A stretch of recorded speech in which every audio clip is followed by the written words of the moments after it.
রূপে গুণে আর মেধায় ব্যারিস্টার রুমিন ফারহানার ধারে কাছে যেতে পারবে এমন একজন নারীও বাংলাদেশের রাজনীতির মাঠে খুঁজে পাওয়া যাবে না।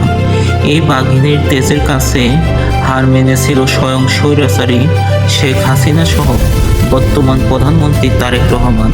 অথচ এই মানুষটা ৪৪ বছর পরেও নিঃসঙ্গ এক জীবন পার করছেন। গুঞ্জন রয়েছে কোনো এক গোপন প্রেমিকের কারণে নাকি তিনি এখনও বিয়ে করেননি। আজকে এই প্রতিবেদনে রুমিন ফারহানার গোপন এক ইতিহাস উঠে আসবে। এর আগে কেউ কখনো শুনেননি। সবাই কেবল রুমিন ফারহানার বর্তমান দাপট দেখতে পাচ্ছেন, কিন্তু তার শুরুর জীবন গল্পটা অনেকেই অজানা। ১৯৮১ সালের ১৯শে আগস্ট ব্রাহ্মণবাড়িয়া জেলার বিজয়নগর উপজেলার ইসলামপুর গ্রামে তার জন্ম হয়। তার বাবা ছিলেন দেশের নামকরা ও আপসহীন নেতা ওলি আহাদ। দেশের মানুষের নিয়ে কথা বলতে গিয়ে ওলি আহাদ মানুষটি কেবল ১৮ বছর জেলে কাটিয়ে দিয়েছে। জীবনের অনেক বছর জেলে কাটিয়েছে বলেই তিনি অনেক দেরিতে বিয়ে করেন।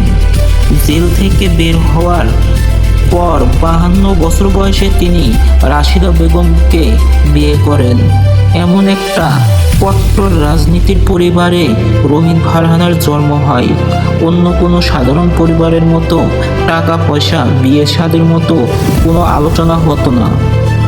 তাদের পরিবার সবসময় দেশ ও রাজনীতি নিয়ে ব্যস্ত। ছোটবেলা থেকেই রুমিন খুব কাছ থেকে দেখেছেন কিভাবে দেশের জন্য তার বাবা সংগ্রাম করেছেন। রুমিনের পড়াশোনা শুরু হয় ঢাকার খুব নামি দামি স্কুল হলিক্স থেকে। এরপর তিনি ভিকারুননিসা নুন স্কুল অ্যান্ড কলেজে পড়াশোনা করেন। দেশের পড়াশোনা করে তিনি চলে যান সুদূর লন্ডনে। সেখানে লন্ডন বিশ্ববিদ্যালয় থেকে আইনের ওপর পড়াশোনা করেন। এরপর তিনি যুক্তরাজ্যের লিঙ্কস থেকে ব্যারিস্টারি পাশ করেন।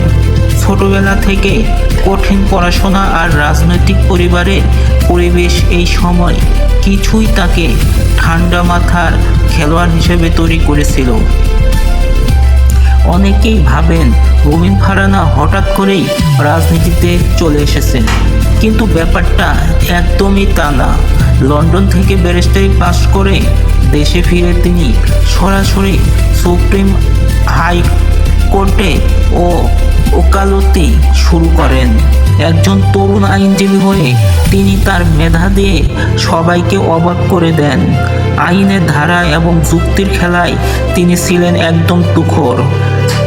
কোর্টের বারান্দায় তিনি যখন কালো কোর্টের পোশাক পরে দাঁড়াতেন, তখন বাঘা বাঘা আইনজীবীরাও তার কাছে হার মেনে যেত। তিনি আইনের কঠোর কঠোর ধারা নিয়ে এমনভাবে তর্ক করতেন, বিচারকরাও অবাক হয়ে শুনতেন। আর ঠিক সেভাবেই তিনি নিজের অবস্থান শক্ত করে নিয়েছিলেন। কিন্তু তার জীবনে সবচেয়ে বড় ধাক্কা আসে ২০১২ সালে। তখন তার বয়স মাত্র ৩১ বছর এর কোটায়। সেই বছর তার মাথার উপর সবচেয়ে বড় ছায়া তার বাবা ওলি আহাদ মারা যান। বাবার এই মৃত্যু তাকে মানসিকভাবে খুব ভেঙে দেয়। কিন্তু এখানে শেষ নয়। বাবার মৃত্যুর পর তার মা রাশিদা বেগমও অসুস্থ হয়ে পড়েন। মায়ের দেখাশোনা করার জন্য অনেক কষ্ট করতে হয়। একদিকে তার ক্যারিয়ার, অন্যদিকে মায়ের সেবা, সব মিলিয়ে তিনি কঠিন লড়াইয়ের মুখোমুখি পড়েন। পাশাপাশি ঠিক এই মুহূর্তেই তিনি কোমর বেঁধে মাঠে নামেন বাংলাদেশ জাতীয়তাবাদী দল বিএনপির রাজনীতিতে। তিনি দলের আন্তর্জাতিক বিষয়ক সম্পাদকের দায়িত্ব পান। দলের চরম দুঃসময়ে সব নেতাকর্মীর পাশে যেন ঢাল হয়ে দাঁড়ান। দলের যাদের নামে মিথ্যা মামলা দেওয়া হতো তাদের ছাড়িয়ে নিতেন।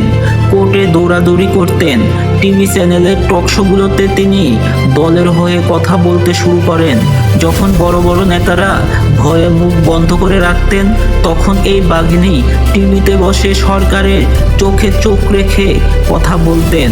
তার চোখের রাঙ্গানি আর কড়া যুক্তির সামনে বিপক্ষের নেতারা থ মেরে যেতেন। তিনি একদম তুড়ি মেরে উড়িয়ে দিতেন সব মিথ্যা কথা। এত সব দায়িত্ব পালন করতে গিয়ে এবং অসুস্থ মায়ের সেবা করতে গিয়ে তার নিজের জীবনের অনেকগুলো বছর পার হয়ে যায়। কখন যে তার বিয়ের বয়স পার হয়ে গেছে তা তিনি নিজেও টেরই পাননি। এর মধ্যে তাকে নিয়ে নানা রকম কথা উঠতে শুরু করে। অনেক সুন্দর দেখতে, অনেক শিক্ষিত এবং অনেক বড় একজন নেত্রী কেন এখনো একা আছেন তা নিয়ে অনেকের মনে কৌতূহলের শেষ নেই। অনেকেই তার গোপন প্রেমিক নিয়ে নানা রকম গুঞ্জন শোনা যায়। এমনও শুনতে পাওয়া যায় এক পাকিস্তানি নাগরিকের সাথে তার খুব গভীর প্রেম ছিল। সেই সময়টাতেই ইন্টারনেট মিডিয়ায় একটা ভুয়া ভিডিও ছাড়িয়ে দেওয়া হয়। সেখানে বলা হয় তিনি নাকি গোপনে এক জামাত নেতাকে বিয়ে করেছেন। কিন্তু বাঘিনী রুমিন এসব ফালতু গুজবকে একদম পাত্তা দেননি। তিনি স্পষ্ট করে জানিয়ে দেন যে তিনি কোনো সিনেমার গ্ল্যামার নায়িকা নন যে তাকে নিয়ে সব সস্তা কথা বানানো হবে। তিনি আপাদমস্তক একজন নেত্রী। দেশের মানুষ আর রাজনীতি তার কাছে সব। আসল সত্যিটা হলো তার মতো তেজি এবং ব্যক্তিত্ববান নারীর সাথে টেক্কা দেওয়ার মতো কোনো পুরুষ তিনি খুঁজে পাননি। আমাদের সমাজে সাধারণত মেয়েরাই একটু নরম স্বভাবের হয়, যারা সব কথা মেনে নেয়। কিন্তু রুমিন ফারহানা তো আর 10টা মেয়ের মতো নন। তার বাঘিনী রূপের সাথে মানিয়ে নিয়ে চলার মতো কেউ ছিল না। মনের মতো এবং যোগ্য কোনো জীবনসঙ্গী না পাওয়ায় কারণে 44 বছর বয়সেও অবিবাহিত থেকে গেছেন। তার কাছে নিজের দল আর মানুষই হলো আসল প্রেমিক। রাজনীতি ছাড়া তিনি কিছুই ভাবতে পারতেন না। কিন্তু তার সবচেয়ে বড় চমকপ্রদ ঘটনাটি ঘটে নিজের দলের ভেতরেই। টানা 17 বছর ধরে তিনি বিএনপির জন্য নিজের রক্ত পানি করেছেন, নিজের জীবনের সব সুখ শান্তি বিসর্জন দিয়েছেন। বিনিময়ে তিনি কি পেলেন?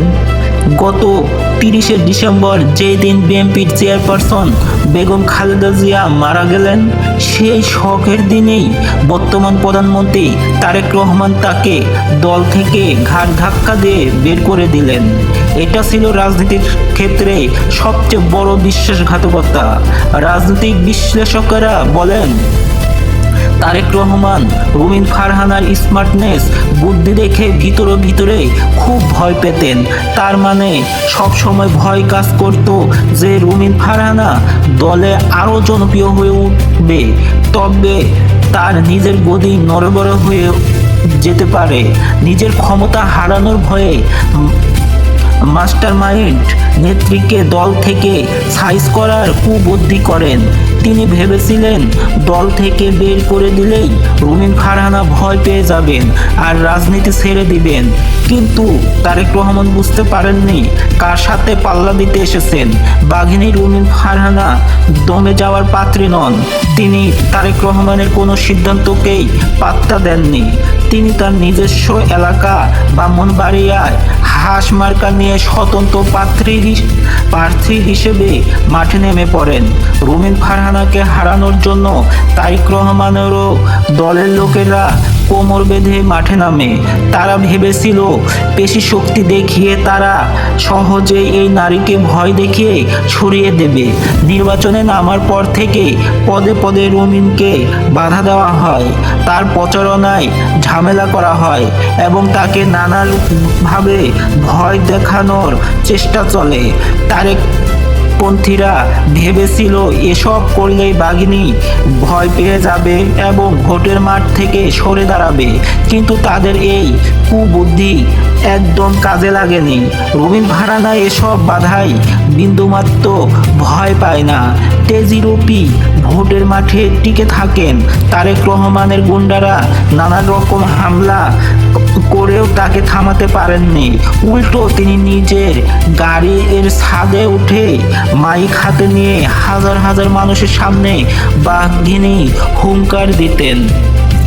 প্রতিপক্ষের সাহস হালুয়া হয়ে যেত। তার বিশাল সাহস আর ঠান্ডা মাথার রূপ দেখে সবাই হাড়ে হাড়ে টের পেয়েছিল যে তাকে হেটানো একদমই ঠিক হয়নি। তিনি আঙ্গুলের ইশারায় সবাইকে স্পষ্ট করে জানিয়ে দিয়েছিলেন যে তাকে থামানোর ক্ষমতা কারো নেই। অবশেষে যখন ভোটের ফলাফল প্রকাশ হলো তখন সবার চোখ একদম ছানা পড়া হয়ে যায় এবং তারেকপন্থীরা যেন আকাশ থেকে পড়ে।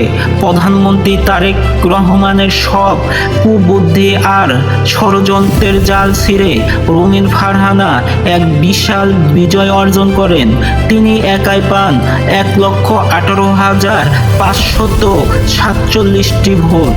অন্যদিকে তারেক রহমানের প্রার্থী জুনাইদ আল হাবিব খেজুর গাছ মার্কা নিয়ে পান মাত্র ৮০,৪34টি ভোট। প্রায় ৩৮,০০০-এরও বেশি ভোটের বিশাল ব্যবধানে তারেক রহমানের অহংকার মাটির সাথে মিশিয়ে দেন এই বাঘিনী। এই অভাবনীয় বিজয়ের মাধ্যমে তিনি তারেক রহমানের প্রার্থীকে রীতিমতো নাকানি চুবানি খাইয়ে প্রমাণ করেন যে তিনি এই রাজনীতির মাঠের আসল মাস্টার মাইন্ড। তারেক রহমান ভেবেছিলেন ক্ষমতার জোরে সব কবজা করে নেবেন, কিন্তু রুমিন ফারহানা তাকে একেবারে ছাই দিয়ে ধরেছিলেন। এই চরম লজ্জার পর তারেক রহমান পন্থীরা মুখ লুকানোর জায়গা পাবেন না। তাদের ক্ষমতার গরম এত অহংকার সব কিছুই বাঘিনীর দাবার চালের কাছে তুড়ি মেরে উড়িয়ে দিয়েছে। ১৭ বছর ত্যাগের পর যে দল তাকে অপবাদ দিয়ে বের করে দিয়েছে সেই দিন দাঁত ভাঙ্গা জবাব দিয়েছিলেন রুমিন ফারহানা। প্রমাণ করে দিয়েছিলেন রাজনীতি করতে হলে শুধু ক্ষমতার দাপট লাগে না, বরং মেধা আর মেরুদণ্ড লাগে।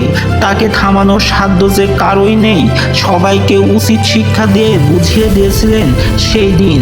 তার বিশাল জয় সাধারণ মানুষের মনে নতুন সাহস জুগিয়েছে।